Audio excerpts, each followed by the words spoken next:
The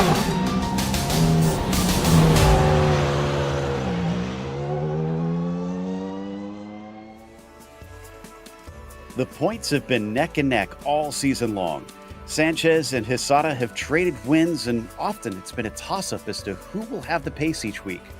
But lurking behind them is the round one winner, Nieva. He's a long shot, but he's our third and still potential champion as we get ready to watch round 12 of the Lotus 49 Grand Prix Legend Series. And you'll see it all live here on the Global Sim Racing channel. I am Joe Peak, and with me in the booth is Roush Racing driver Joey Atterbury.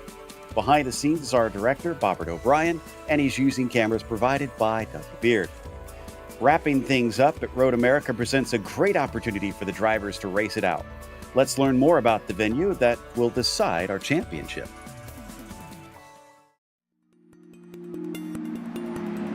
Welcome to Road America. Nicknamed America's National Park of Speed, it's easy to see why just by looking at how the track is laid out. Long straights are a major feature, and drivers will build up incredible momentum before they find themselves interrupted by tight 90-degree corners. In fact, for a 4-mile circuit, it has shockingly few turns. It also has little in the way of variation in layouts. The main course is only broken up once with a single chicane added in the bend version. But don't take this to mean that it's a boring track.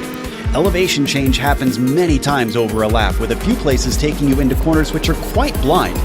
But two of the turns on the back half of the course are perhaps the most distinctive. One is the carousel with its more than 180-degree radius. It just feels like it never stops. The other is the kink. Terrifyingly fast with very little runoff, it can end someone's race in a flash. As you'd expect, the heavy braking zones make for some ideal overtaking spots. Turn 5 sees plenty with its downhill entry. The hurried downs can offer drivers a chance at a sneak attack if you're brave, and then Canada Corner gives you one last shot before the lap is over. It's no wonder major organizations such as IMSA, IndyCar, NASCAR, and the SCCA all host major races here. All in all, many drivers rate this track as the best track in North America. Many who hop in the seat and try it can quickly understand why.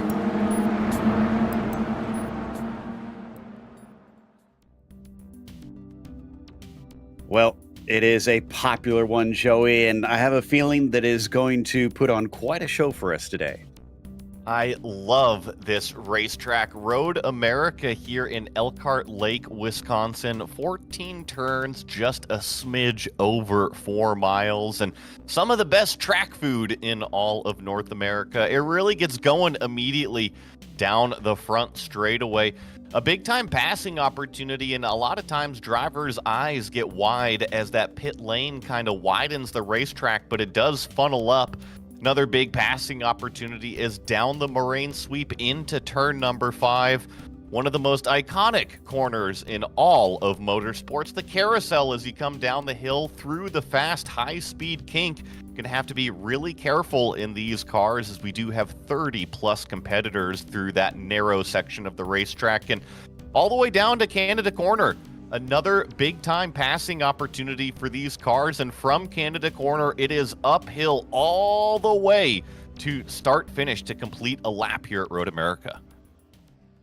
Now, for the state of play for the championship, as I mentioned coming in, we've got 3 drivers that are competing for the top spot, and Togo Hisada leads it by 15 points. The good news for him is that all he needs is a decent day, because 5th or better is going to clinch it. Now, the bad news is he's got to watch out for drivers that are probably going to be hungry, using the slipstream to be fighting hard today. Nieva really needs some serious luck with both drivers having poor performances and a good finish himself. But when I was looking things over, there have only been 3 races this season where Nieva has finished lower than 4th. So consistency is his friend. We'll see if it keeps up with him today. From there, look at that. Tied for 4th place between Salgado and Rossi. Remember, Rossi used to be competing in the F2 championship, and now he's in the top 5 here in the F1 standings. What a great progression for him. He's got Gary Ho right behind him as well. He could overtake that 4th place, and then it's a close battle as well for 7th in the F1 standings. What about here in the F2 standings, Joey? Things are a little bit more spread out in F2. However, we do have a couple close battles. Right now, it's Steve Morris leading the way comfortably over Bjorn Ackerman. Also kind of an equidistant gap between second and third, but there you notice only 1 point separating that third place battle between Jonathan Jordan and Kurt Clapper. We'll have to see how they fare out. A little bit of a gap back there to Jan Steven. And then once again, just kind of equidistant all the way back there. But take a look. We got another battle for that 9th place position. Terry Traumhauser and Mats Linden come in tied. So we'll have to see which one kind of grabs that 9th place spot here at Road America, the final round of the championship. Now, Spain has already clinched the Cup of Nations. It's basically been there since day one on this season. Have had some incredibly fast drivers. In fact, 2 of the potential champions are from Club Spain here. So Japan and the United States, along with, I'd say, the UK as well, definitely in the hunt for second place. But it's mostly going to be between the US and Japan. From there on down, Germany and Singapore are very, very tight there for 6th position. And then you have a bit of a fight down for 8th place between Norway, Denmark, and Canada. We'll see how much swapping around does happen here today, because obviously more than just one driver can try and contribute points to these. Now, what about today's race itself here, Joey? We've been talking about it. Round 12 of 12. We're closing out the season here at Road America. 16 laps around this 4-mile racetrack. Open setup as always. I say it, go join the forums, go join the community. They love to get everybody up to speed and share those fast setups.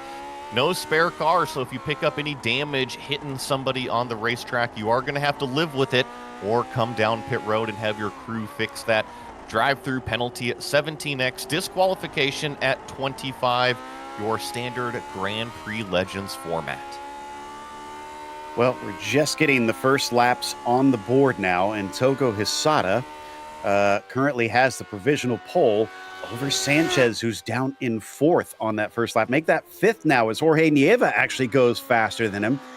Great job there to the number 9, but we still have that second lap to come, so that could completely change things around. Do watch out for Ove Trangrade, who currently sits 2nd, and Nacho Gaspar. There is a guy that has stolen wins whenever he's got the chance here, Joey, so he could be the real spoiler.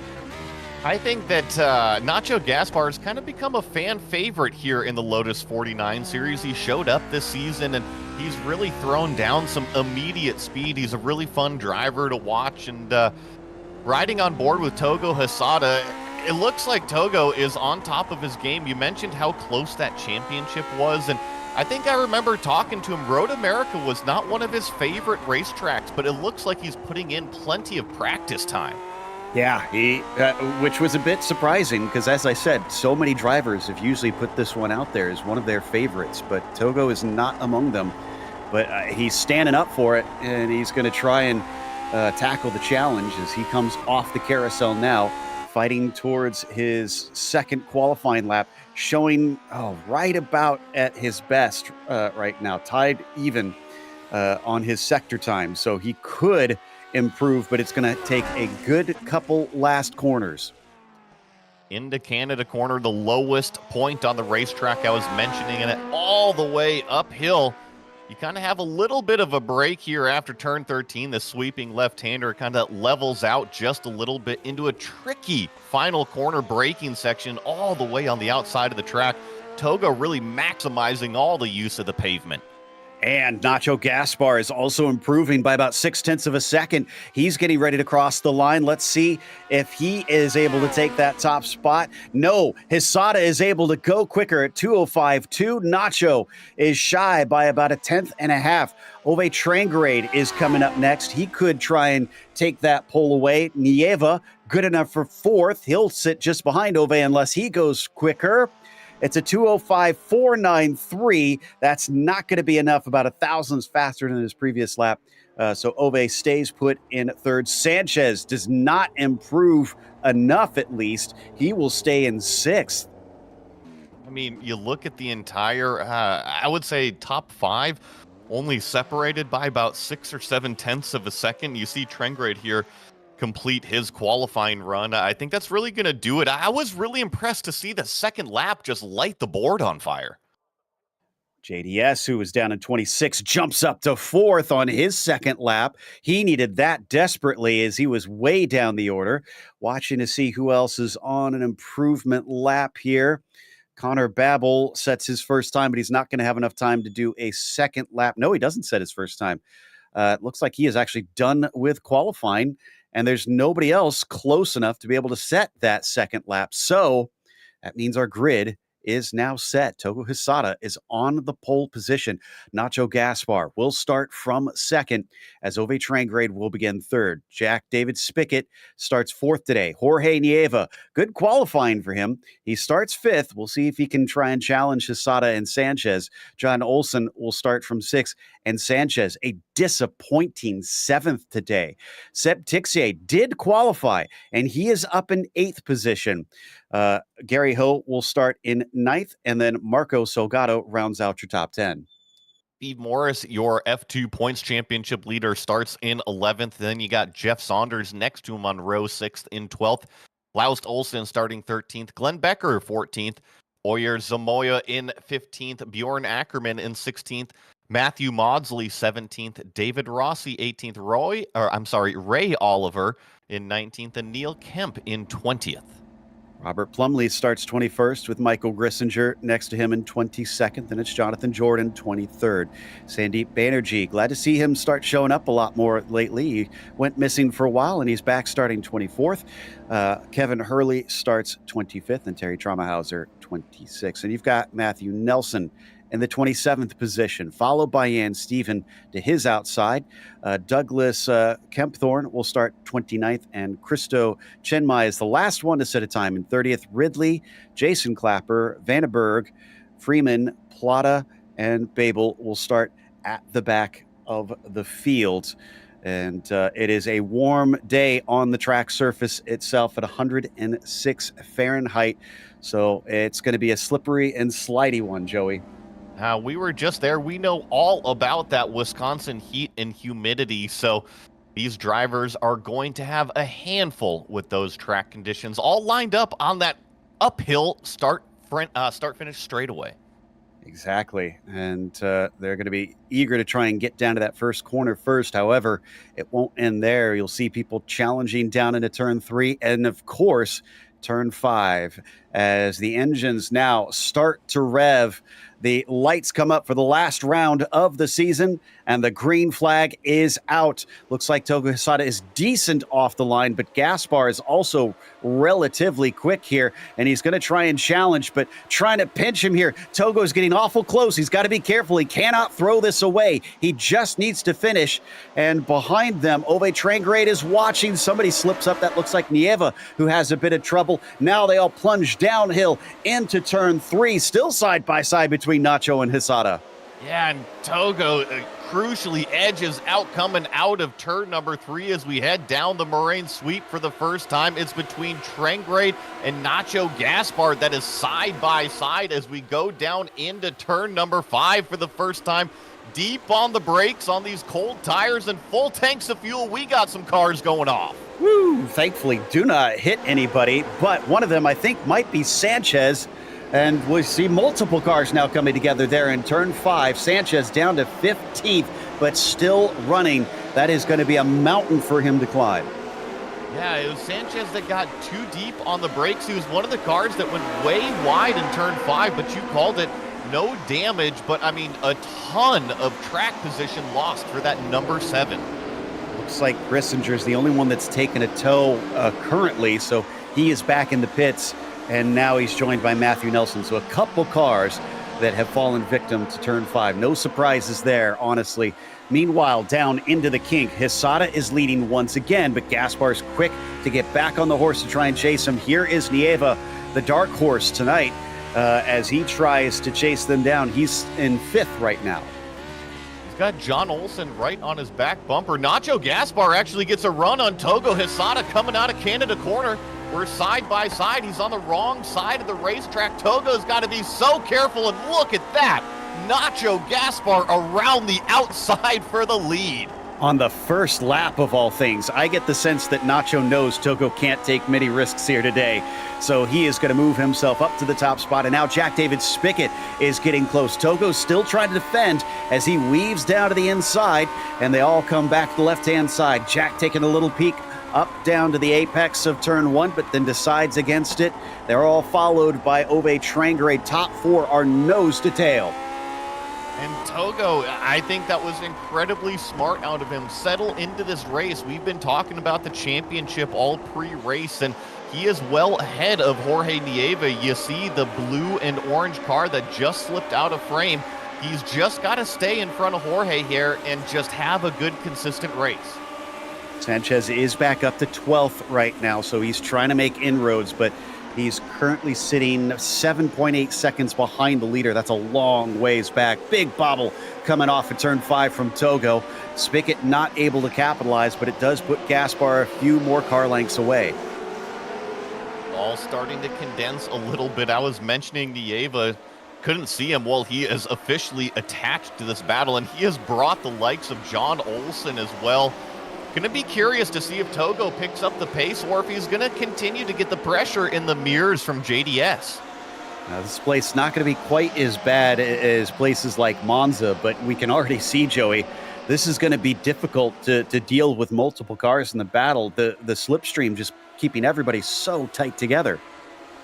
Well, and put yourself in Togo's shoes. If you don't necessarily like the racetrack coming in here, you're kind of on the back foot right now. Nacho's already passed you for the lead. You got a mirror full of the competition, and it just seems like you're already going uphill at this point.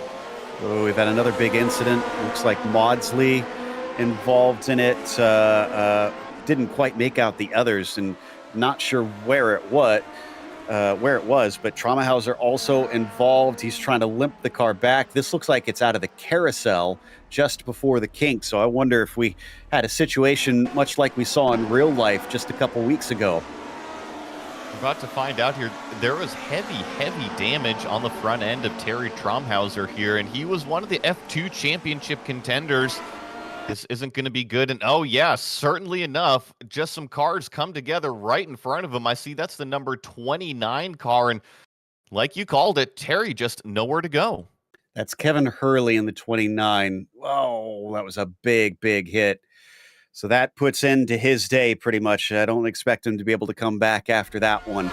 And a number of cars. In fact, we've got probably about 8 or 9 cars in pit lane already. Did not expect this much attrition as we come back to the leaders. Gaspar starting to pull away. It's up to 0.7 of a second ahead of Hisada.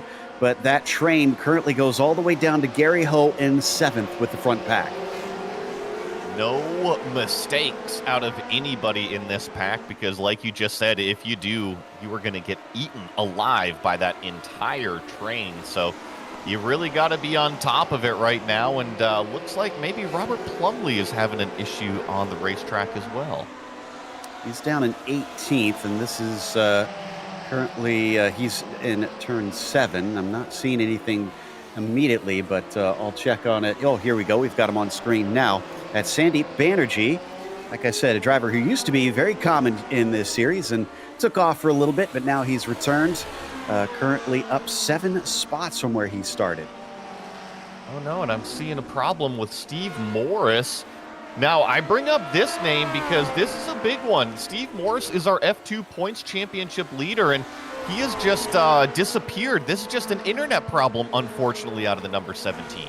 Yeah, I just saw the text. His connection was dropped, so he is absolutely going to lose a lot of points. He can still get back out there and try to gain a few, but unfortunately, it's going to be difficult as we head back to the top pack, and as they cross the line, it's up to nearly a second now. Gaspar is doing everything he needs to try and run away. You can see the gap here and just how distant that red and white machine is. And it keeps flirting with that 1 second gap, and I feel like if he can stretch it out to about maybe 1.2, 1.5 seconds, that just might break the heart of Togo Hisada back there, because that'll mean no more slipstream for that number 6. Oh, and Nieva's fighting with Ove Trangrad. I think he made a move down to the inside of turn 3, but it's not done. He's still got him almost side by side. No, he is going to tuck in and find himself moving down into 5th position. And to tell you, close moment there between himself and Nieva under braking. To tell you how much that F2 championship means to these drivers, Steve Morris just came back on into the text chat, and I don't want to try and read it, not because it's a bad word, but I don't want to break the mic, but it's a series of letters and exclamation points, I can tell you that. Yeah. Well, I would say the only benefit, because we've been talking points, Steve Morris unfortunately has the internet deal, but Bjorn Ackerman was involved in an early incident, and he was sitting 2nd in that F2 points championship. So really, those top 2 are both having bad days. And Jordan's still 23rd, so he's not scoring a whole lot of points, but guessing he doesn't need to score that many. How far behind was he? He's a ways behind, and it's really between himself and Kurt Clapper that are locked into a battle. So really, it's between those two that we'll have to keep an eye on for that 3rd place. But Kurt Clapper's not here today, so there you go. Thickens.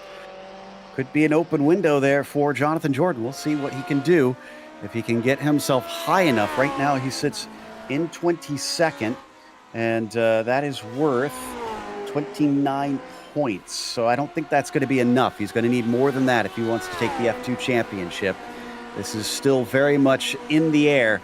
Meanwhile, back up to the front group. Looks like fastest lap for Nacho Gaspar. And I believe that was Jack David Spickett with just a little bit of a moment there into turn 1. To talk about turn 1, it's actually one of the more difficult corners on the racetrack. You approach it with a ton of speed.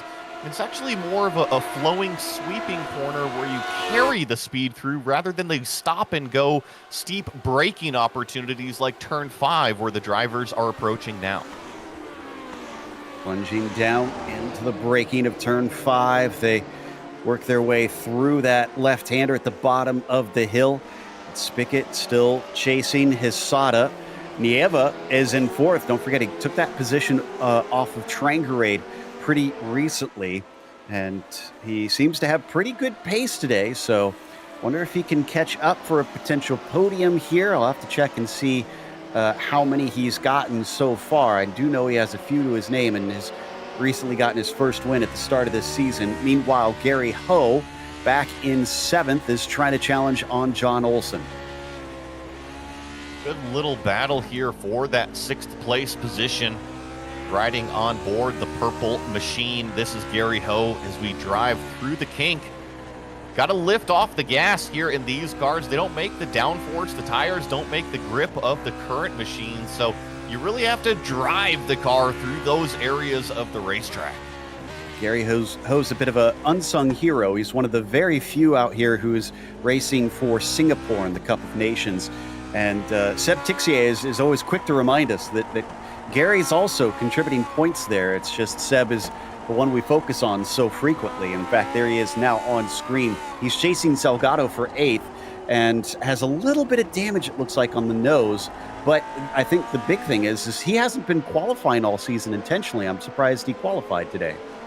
Yeah, and you know, if he's got damage on the nose, I see him down 1 spot. I think he's going to be looking back on this and saying, why did I qualify this car? Look at what happened to it. Yeah, he's already got 2 championships. He kind of basically decided I'm going to take a separate account and I'm going to race from the back, and that's what he's been doing now. He's changed his mind for whatever reason, and like I said, that is Salgado just in front of him that he's certainly given a lot of hassle here early in the race. In fact, popping his nose left and right just to remind him that he's there. To go down that straightaway here, we're going to actually jump back to the P12 battle. This is David Rossi hanging on to that 12th place position. This has been going on for a couple laps here, and there's actually some pretty big movers, and I actually think that Kyle Ridley isn't too far back from this trio here, so I have a feeling this 3-car battle is going to turn into 4 soon. Absolutely, and as they fly out of turn 6, 1, 2, 3 in a line here in this battle for P12. Zamaloa, is still trying to see if he can get involved, get in under braking. That was awful close between Rossi and Oliver for a brief moment. All Ray needs is a great run coming out of the kink. All of these drivers are up positions. Rossi up 6, Oliver up 6, Zamola, he went up at least a spot from where he started at, and through the kink. Oh, a little bit wide there from Oliver. It's actually going to open the door a little bit. Let's see what kind of run Zamaloa gets down the straightaway here into Canada Corner. A little timid on the brakes. Such a tricky car down into this right-hander, and that is a good example why is Oliver, who has a blink, misses the apex ever so slightly. You know, you and I were talking about how that there's that little kink that leads into the braking for Canada Corner. I can tell you, it's diabolical in this car. Well, you got no downforce. The car really kind of wanders around, and I shouldn't say it wanders. That's just kind of how it drives. But you're right, when you have to deal with a non-straight area of the racetrack while changing the dynamic of the race car, you better have both hands on the wheel. And Hisada's catching back up to Gaspar. I think this was due to lap traffic. They were lapping Matthew Nelson, who just about wrecked in front of them. Thankfully, did not make contact with him. As Steve Morris is back on track, it looks like. So he's going to try and salvage whatever points he can. Unfortunately, he's going to be a couple laps down. As looks like Kyle Ridley's had some sort of issue and dropped a couple spots. Let's take a look at what happened to him here. Unfortunately, he was our biggest mover in the race. I was mentioning he was catching the battle for 12th. You see it right up there. See here, go through turn 1. And Joe, I mentioned how fast turn 1 is. It is, you got to carry the speed. That's what happens when you just carry too much speed. And Zamaloa just had an incident. This started, though. If we could get a replay, I think the Jeff Saunders, again, with that lapped car that was trying to stay out of the way. He spun again, and Saunders had to take avoiding action, and it collected Zamaloa. Here we go. He's on the attack here, and then suddenly come upon what is a car prone across the racing line. Yeah, and he's already loose, but look at him. So Great close job. to 21. Yeah, it backs up, and I mean, Zamaloa, talk about a lucky escape. Loses a bunch of track position, but no damage. He's still in the race, but man, with two cars directly in front of him, he's probably not happy. And my goodness, look at this. This is a veritable buffet of cars. In fact, quick run from Kyle Ridley, already passing up Plumlee, easily out of the kink. What about trying to outbrake somebody down into Canada Corner in front of him? Jason Clapper peeking on Zamaloa. No dice, though. And Joe, look at this group. This is a spicy group of about 7 or 8 cars. Zamaloa was shuffled back. He's fast. Kyle Ridley in that orange and black striped car. He's extremely fast. Jason Clapper didn't start. He's working his way up through the field. This is exciting right here. It's looking a little bit more like NASCAR with all of them just nose to tail running super speedway style. Another lapped car staying way off the line to the inside. He sees this big fight, says, I'm staying out of this. And as they break down into turn 1, nobody can make the move yet, but watch for the exit of turn 3. Who can get the run? I just picture, you're seeing these cars go single file through, and then here comes this pack. It looks like the Tasmanian devil out there just swarming down the racetrack. But here's a good passing opportunity. Time to pick up the toe down into turn 5. All being led by Saunders right now. Matthew Nelson is that lapped car that had that incident before. Oh, and a big dive down to the inside. Maybe too much of a dive. Locks it up. That's Neil Kemp. Somehow he gets the car wound up and makes the pass. That was magnificent stuff, threading the needle. Oh my goodness, how he got it slowed down. It was just cooperation, and now you got Zamaloa trying to work his way through. Ridley going around the outside as well. This fight is far from over. Woo!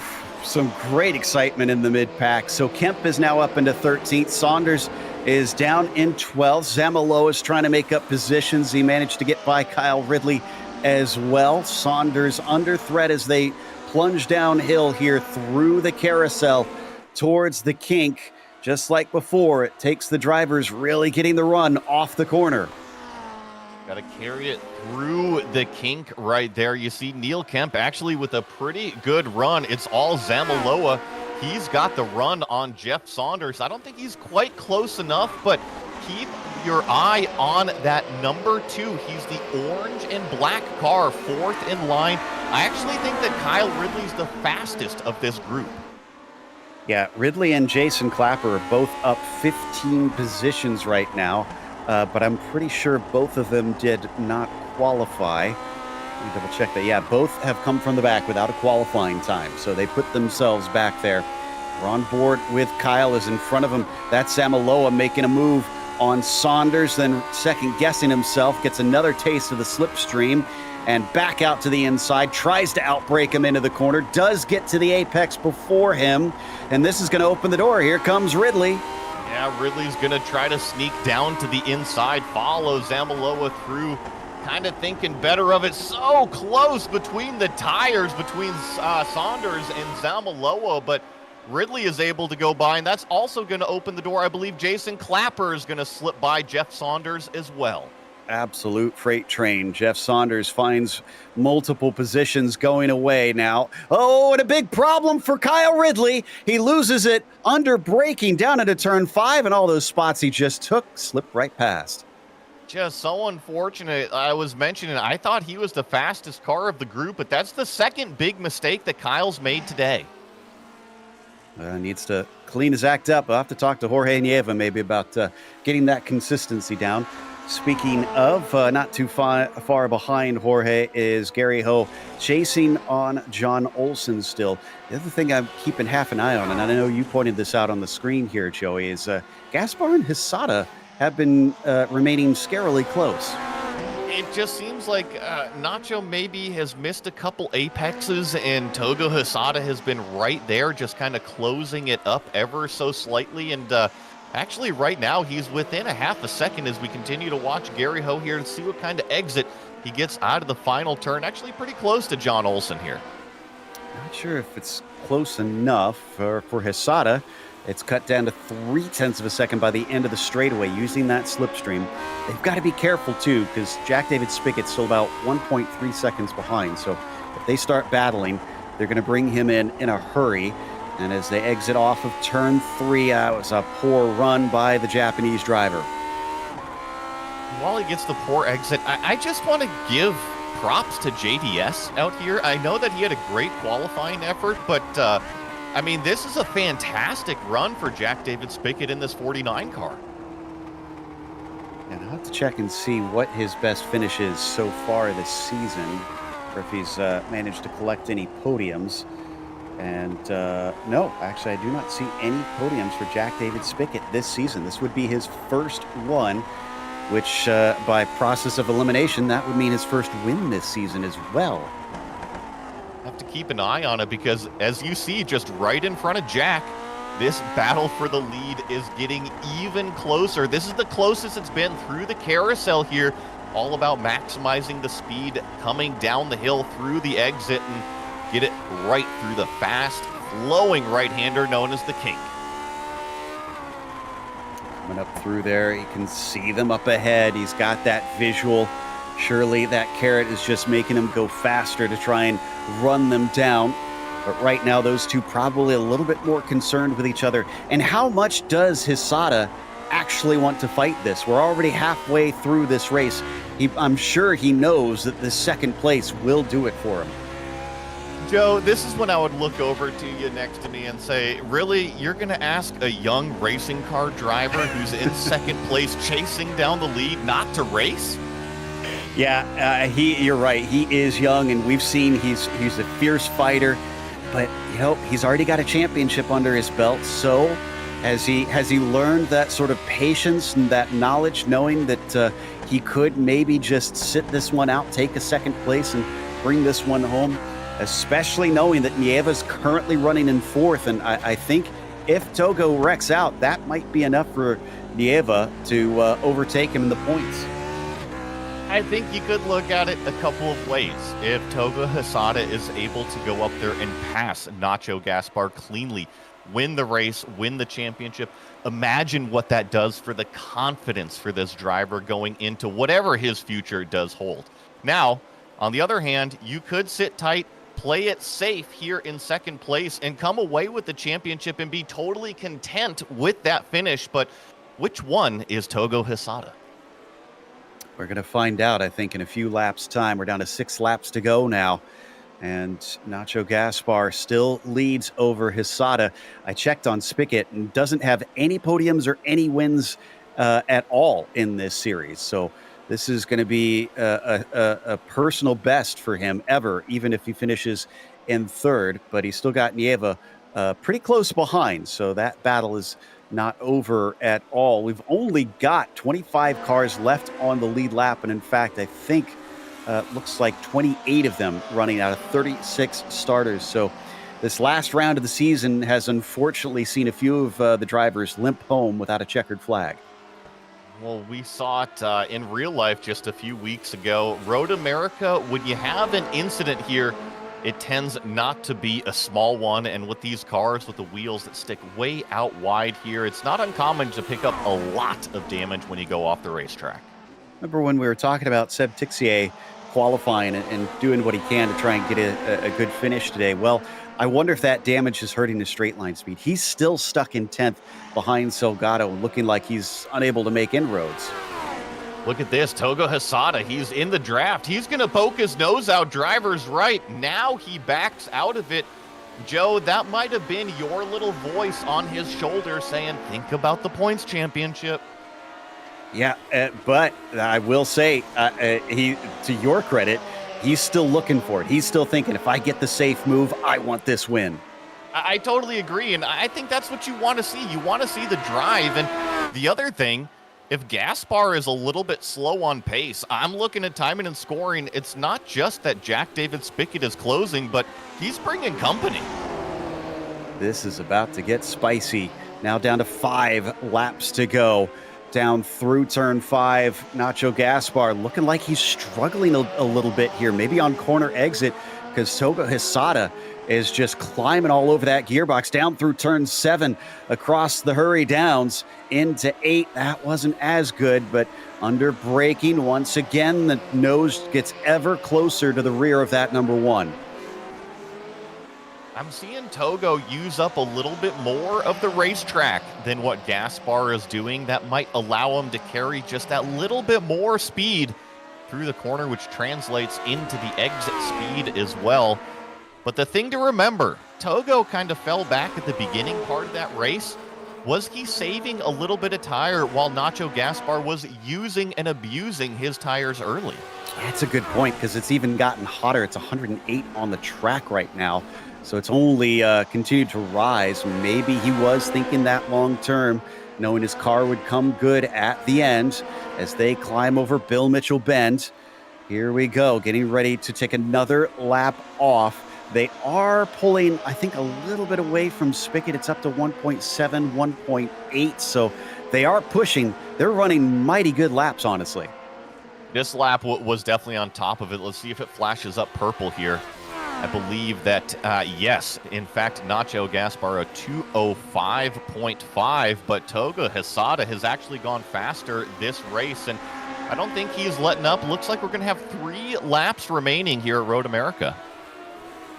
And you have to remember that for Nacho Gaspar, these laps are about a 10th off of his qualifying time. So Nacho was very good at the start of this race, but maybe this is where he's meeting his limit. Togo Hisada took the pole and was significantly faster. He was a 2:05.2, so there might be more left inside that number 6. Out of turn number 5, up the short uphill around turn number 6 here. This is really the technical section here of Road America. As you see, Gaspar once again go wide, and that just provides Togo the opportunity to close it up even more onto the gearbox. This is a potential late braking opportunity, and here comes Togo all the way to the back of Gaspar, but decides to stay in line. I almost feel like Togo's playing mind games with him at this point, because he is getting so close. He could be making more moves, but he's not quite yet. I wonder if he's trying to pressure him into a mistake. That could be a way to go about this, just to have the mindset, I'm not going to pass, but I'm going to get as close to you as possible, apply that pressure, and sometimes that's all you need to do to force somebody into a mistake. A little bit farther away down into Canada corner this time, though, as they come down under braking and out of the right-hander, back up the hill out of Thunder Valley here. They're up to 2.5 seconds past Jack David Spickett. Again, they are running away from the rest of the field. Both have turned the wick up now and are trying to see what they can do to take this last win of the season. Nacho Gaspar not in the hunt for the championship. The win is all that matters for him here. Togo Hisada doesn't need the win. All he needs is this second place, and he is champion. But a first would be great to finish it off. He would break the tie between himself and Sanchez, who both have 3 wins. See what run Togo gets out of turn number 3 here. That dictates the speed all the way down the straightaway. Gets a really good entry, but looks like he's actually suffering just a tiny bit on exit. However, he is closer than what he has been before, and this is a monster straightaway, Joe. He's going to have an opportunity here. It's a sort of straight, though. It weaves back and forth, and yeah, as they get under braking, Togo's not able to get side by side to try and attack here into turn 5. There's lots of dirt starting to collect there on the apex of turn 5 as well. It looks like his drivers clip that inside a little bit too hard. Meanwhile, back over the crest of the Corvette Bridge and then back down through the hurried downs. Hisada now dropping off somewhat. Just the ebb and flow, the chess game that is a race-winning strategy. You take a look at the air temp. Nothing's really changed too much. You mentioned it's gone up a little bit in track temperature, but just overall, it has been very slippery out there. And while this front pack rages on, I want to draw our attention really quickly. This battle for third has actually condensed quite a bit between JDS, Nieva, and Trengrade here in the last lap and a half. Yeah, if there's one thing we know about Trengrade, he loves a battle. So whether it is with Nieva or Spickett, he is going to be relishing this one. And coming down into Canada corner, I thought he was close enough we'd see him make a dive, but he decides not quite this time. Maybe he'll try something into turn 1 if he can stay this close on the back of Nieva. Well, you saw Nieva's nose of the race car just pitch hard down going into Canada corner, just stomping on the brake pedal to get that car stopped and sliding it off of turn 14. Nieva just using up every piece of rubber he has left. I was going to say, he was so close to touching that grass. The car was sliding sideways under braking there into turn 14, but he kept it on the circuit and got a good run off the corner. That keeps Trengrade at bay for now. This is impressive stuff between these drivers. All of them veterans in this series at this stage. See how close he is coming out of turn number 3, and Trengrade is right on the back gearbox. Nieva does have a little bit of a slipstream behind JDS, and I think it's actually going to help him just a little bit to keep Trengrade at arm's distance. Yeah, that'll give him maybe that extra speed to keep Trengrade away, who dips his tires in the dirt as he slides through turn 5 once again. But that's how he likes this car. He loves it being loose and tends to drive it that way down through turn 7. He is hanging there. He's trying to see what he can open up. But credit to Nieva, always as cool as a cucumber, and he's using that to his advantage here. I wonder if Jorge runs a slightly different shock setting, because we're used to seeing the cars pitch under braking, but you watch the front end of that number 9, if you watch it into Canada corner, I mean, when he steps on that brake pedal and gives that pressure, the nose comes way down on that car. Let's watch it here. So it'll be coming up into the right-hander here soon after he exits out of this little jink to the left. Yeah, you're right. Good catch there, Joey. And wonder, maybe the car just that much better on the brakes that he can stomp it. Well, it just is all driver preference. A little bit of a softer front end can give you a little bit more grip, but it can also be a little bit sloppier as we get our leaders coming up the start-finish line. White flag, 1 lap to go between Gaspar and Hisada. And Hysada's still in range. He could take this lead away. Will he dare here on the lead lap? He still needs to beat Nieva. He can't throw this away with a silly move here off the apex. Nacho Gaspar is struggling a little bit at places. As long as he protects the more vulnerable spots, like right here in the 3, he should be good. Hysada gets inches away from him. And I think this is the best opportunity within 1 car length here down the Moraine sweep. Togo Hysada firmly in the slipstream. Gaspar goes to the left side of the racetrack. Full defensive blocks off Togo Hysada. He's got nowhere to go. Togo around the outside, but I think that's going to do it here. Pulling out of the way, that is Douglas Kempthorne, just trying to let the leaders through. They go by without issue and carry on this battle. Nieva's lost 4th place to Ove Trangrade in turn 5, so Ove actually about to take 3rd there almost in the background as he's fighting hard with Jack David Spickett. It has erupted here on the last lap. And I think we're seeing that championship mindset from Togo Hysada as Jack David Spickett and Ove just barely cleared that lapped car, but Nacho Gaspar continues to lead this race out of the carousel, only has a few more turns here at Road America. A lot of championships in iRacing are so North American and European centric.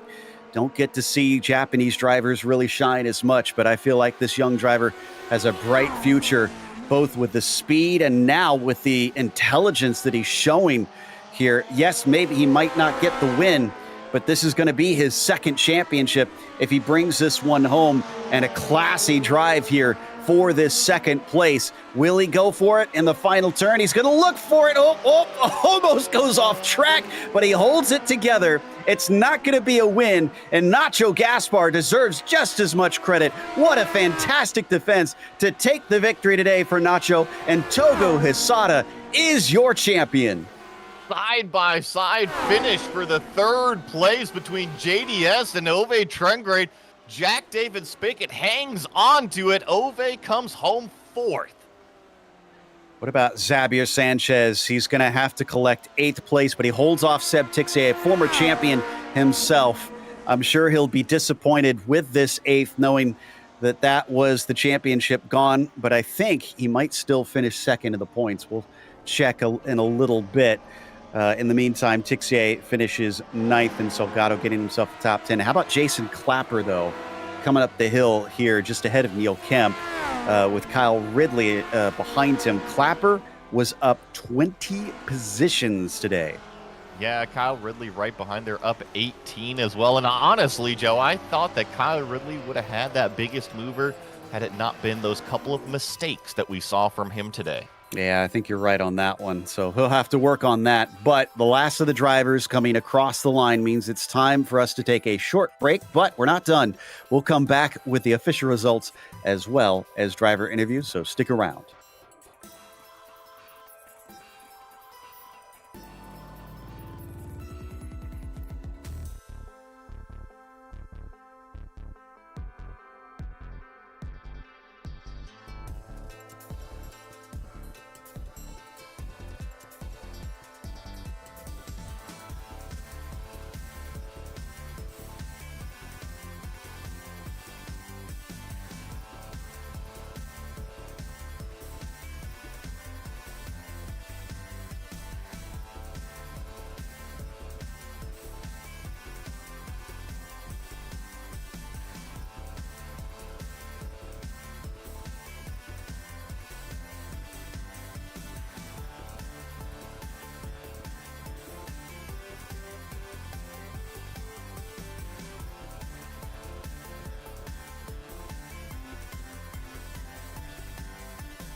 Welcome back to Road America. After a fantastic final round, Nacho Gaspar was back once again and took another victory.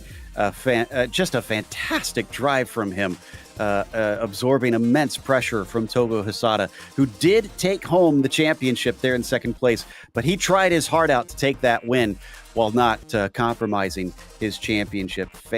Just incredible stuff there from the number 6 there in P2. Jack David Spickett, though, took what we think is his first podium in this series by 0.05 of a second over Ove Trangrade in the end. Ove charging forward, just couldn't get to him in time at the line, and Ove took 4th. Jorge Nieva will finish 3rd in the championship, but was a wonderful 5th today, showing great pace. John Olsen, P6, was then followed by Gary Ho in 7th. Xavier Sanchez, Joey was mentioning to me earlier before we came live that he felt like Xavier kind of blew hot and cold. Today was a cold day, and unfortunately finished 8th, so he'll finish 2nd in the championship hunt, as Seb Tixier was 9th, and Marcos Elgato rounds out your top 10. Then we have 11th place of David Rossi. And then our biggest mover, Jason Clapper, like you said, up 20 positions for Jason.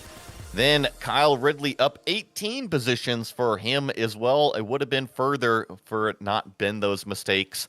Neil Kemp coming home 14th. Jeff Saunders 15th. Oyer Zamaloa in 16th. Robert Plumley in 17th position. Sandeep Banerjee up 6 positions to finish in 18th. Ray Oliver in 19th. And Laust Olsen coming home 20th today. Jonathan Jordan was 21st, followed by Timothy Vandenberg in 22nd, Oscar Plata 23rd, and Steve Morris actually somehow finished on the lead lap. I'm not sure how he managed that, but he got back out there and was 24th. Douglas Kempthorne was the first one to lap down, 25th, and then from there it's drivers who had a bit of a bad day with Damage, Grissinger, Nelson, Freeman, and Maudsley all multiple laps down, and then all DNFs from there on back. Unfortunately, not a DNF for Togo Hisada, who had just an incredible season out there to take the championship. Togo, your second crown here in the Lotus 49s. How does it feel? Yeah, really feels good. And the last race, in this race, I'm not good at the Road America for all my career, so I'm really pressured and nervous. But the race is really clean, and the Nacho is super fast in the racing pace, so the very difficult to follow him. But that is because I want just concentrating to follow him, so just nothing to I not forced to looking back for the mirrors, so that was a positive effect for me today. And well, I mean, we were complimenting your drive out there with Nacho. It looked like you really wanted to win, but it felt to us like you had that points battle always in the back of your mind. Was that the case? Yes, but I wanna race, I wanna drive was usually my mindset today. So the thinking of points or thinking of mirrors, thinking of Javier, I made a mistake, I think. So just usually running usually, racing usually today. So now 2 championships. Where do you go from here? Have you thought about trying to compete in any of iRacing's official championships at the pro level? You certainly seem to have the speed. Yeah, I want to do, but the time slot is very very narrow for Japanese, so it's gonna be tough. And the 49 is my origin of sim racing. I'm driving in I think 4 years old or 3 years old, using my father's computer to drive the Grand Prix Legends, original Grand Prix Legends for the first time. That is my first racing simulator, and my Lotus 49 is my first sim racing car, so it's special for this Lotus 49, and of course this series and this community is really special for me. So I'm gonna keep racing in this community, in this race, in this time, and hope to get 4 more championship and wins. Well, we will eagerly watch your progress on that, and fantastic work with what you've been doing. Anybody you want to thank before we let you go? Yeah, my first the Lotus 49 communities, and my family, my father always watching my stream and the GSRC broadcast, and cheers me. I later just finish it, take a championship today. So really thank you for my father and the grandfather, and the GSRC streaming team is always great broadcast every stuff. So thank you. Well, thank you very much, Togo Hisada, sounding very happy, and no wonder, taking championship number 2. The man who didn't have that great of a race today, but still managed to finish 20th, Joey, has caught up with Laust Olsen. Well, Laust, I'm sure that you were hoping for a little bit of a better day at Road America, but talk to me about your race. What positives can you draw from it? Yeah, not exactly the race I was looking forward to. First of all, an apology to all the other drivers for my last turn, lap 1 mishap. I came too close to, I think it was Marco in front of me, and trying to stop in time, I got the rear loose and spun around, and at least one car hit me trying to get around, so my apologies. I think my left wishbone or rock arm was about half the length of normal, so the car wasn't that fast anymore, so I was just trying to advance as much as I could. Well, Laust, we see you race a lot of these vintage races between the 49s, the 79s, the Camel community. Now that you have another series under your belt, looking into the future, are you maybe going to focus more on one series or continue to spread it around here in the future? Yeah, I think I will continue as I've always done. Camel is my top priority. It's the series I use most time on. Then comes the Lotus 49 and the 79. I've never really got good in the car, so that's I'm just doing one race midweek in that series, but still enjoyed driving the car, but I'm not fast enough to do anything there, so just enjoying it. Well, Laust, another season under your belt. While we've got you here, anybody you want to say hi to? I want to thank the Lotus 49 community. It's a great series to race in, and a lot of respect between the drivers and fair racing. And then a big thank you to you guys. You do amazing broadcasts, and I enjoy watching them back afterwards. Well, that was Laust Olsen finishing 20th today. One of my favorite characters out there on the racetrack. Hope to see a lot more of him in the future. He's always entertaining to watch, but that's going to close us out. So we want to give a big thank you to the team today, Bobbert, Joey, and Dougie. And also make sure to check out our social media, our website, and our merchandise store. And don't forget to subscribe to our YouTube channel as well, so you don't miss a moment here on GSRC. Big thanks to the Grand Prix Legends community. Their next race is going to be Saturday, September 16th, since next week's going to be week 13. Get ready for that build coming up here on iRacing. It'll be at 9:30 a.m. Eastern. Be sure to check out our other broadcasts, though, because up next, Camel GT is going to Bathurst. That'll be at 1 p.m. Eastern. Until next time, though, race clean, race hard. We'll see you on the track.